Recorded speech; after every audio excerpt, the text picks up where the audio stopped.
How to delete voicemail on Android phone. Hey everybody, welcome back to our YouTube channel. In today's video, you will learn how you can delete the voicemail in your Android device. So without any further ado, let us jump right into the process.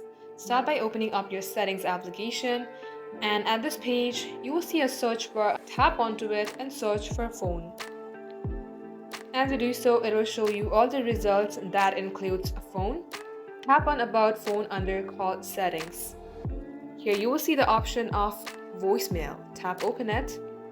And if you have dual SIM in your device, you will see SIM 1 and SIM 2.